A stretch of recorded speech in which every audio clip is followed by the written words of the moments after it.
à Madagascar. Le président annonce, lui, qu'un remède à base de plantes médicinales malgaches est en phase de test en laboratoire. Andry Raugel s'appuie notamment sur la mystérieuse prophétie d'une Brésilienne. L'histoire, elle, fait le buzz sur place, sur les réseaux sociaux. Écoutez, Gaëlle Borgia, elle est notre correspondante à Tananarive. Elle ne le sait peut-être pas encore, mais en 24 heures, Johanna est sûrement devenue la femme la plus célèbre de Madagascar. Il s'agit en fait d'une touriste brésilienne qui s'est rendue à Madagascar en novembre dernier avec un seul but, annoncer une prophétie divine. Elle aurait dit aux pilotes qui l'ont transportée à travers le pays qu'une guerre biologique toucherait la planète, qu'elle tuerait des milliers de gens, que les frontières seraient fermées et que seul Madagascar trouverait le remède. Ny volana novambra lasa teo, nisy ramatoa breziliana tonga teto Madagasikara. Ny antony hatongavako eto izy vao irak'Andriamanitra hanao lalan'ny lakroa amin'ny Madagasikara.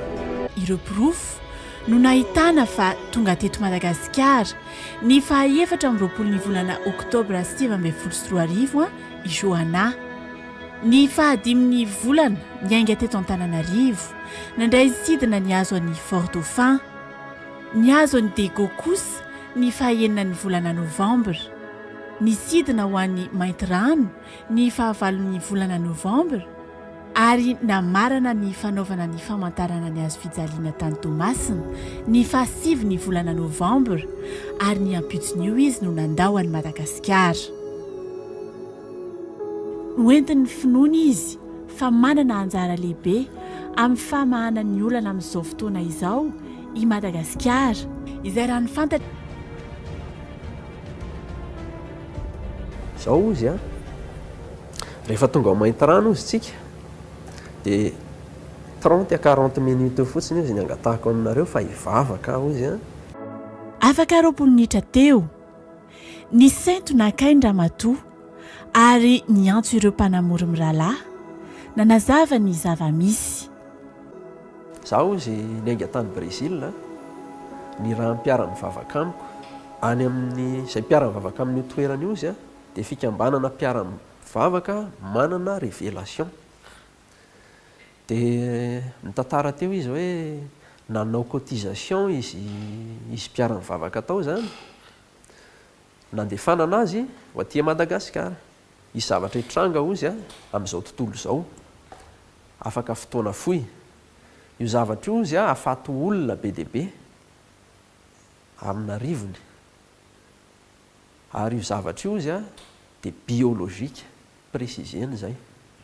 Karazana guerre biolojika izy io. Ny antony hatongavako eto izy vao irak'Andriamanitra hanao lalan'ny lakroa amin'ny Madagasikara. Satria izy Madagasikara firenena voaositra. Amin'izay fotoana izay izy rehefa mandeha izay toedrarà rehetrarehetra izay isy maty eran-tany. Ny hidiny frontière eto Madagasikara no ahitana ny antidote-n'ilay izy. Mbola taona 2024 tsy misy manana eritreritra raha ny amin'izay resaka loza biolojika mety hitranga.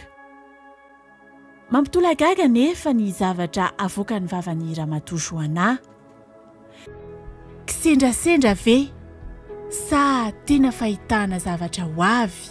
Rehefa mifanao velomy izay dia nisy fanontaniana farany napetrako taminy hoe hono madama inona ny antony hitantaranao anay an'izany. Andriamanitra izy manana fomba fiasa izay tsy takatra ny saintsika. Aloha dia tany no soavinjanahary. Fantatritsika tsara fa ny 20% zava-maniry eto dia tsy hita afa-tsy eto Madagasikara irery ihany. Mitombina raha ve ny faminaniana nataon'i Johanna izay avy any Brésil, ary irak'Andriamanitra tokoa ve ity vehivavy ity? Madagasikara ve no mety ahita ny fanafody entina miady amin'ny coronavirus? Excellences, Messieurs les Présidents, mes chers frères, c'est avec une grande fierté que nous avons annoncé la semaine passée que les travaux de recherche scientifique malagasy ont abouti à l'élaboration du remède Covid Organics, un remède traditionnel amélioré à but préventif et curatif, préparé sur la base des plantes médicinales largement répandues et plantées à Madagascar, dont l'artémisia.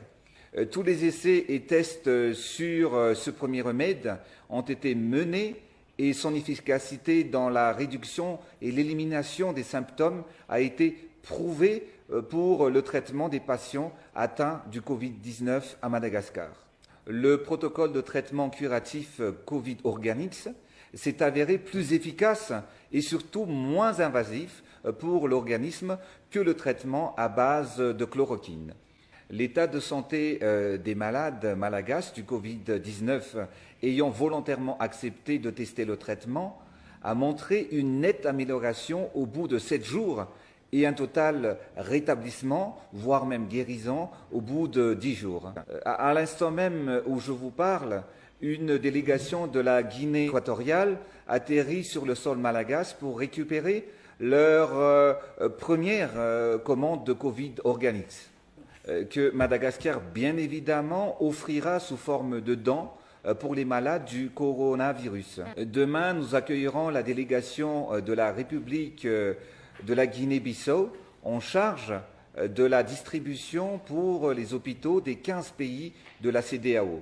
Il y a un adage chez nous qui dit que c'est dans les moments difficiles qu'on reconnaît les vrais amis. Nous sommes là, Madagascar est là pour venir en soutien et en aide à tous les pays amis dans leur action face au Covid-19.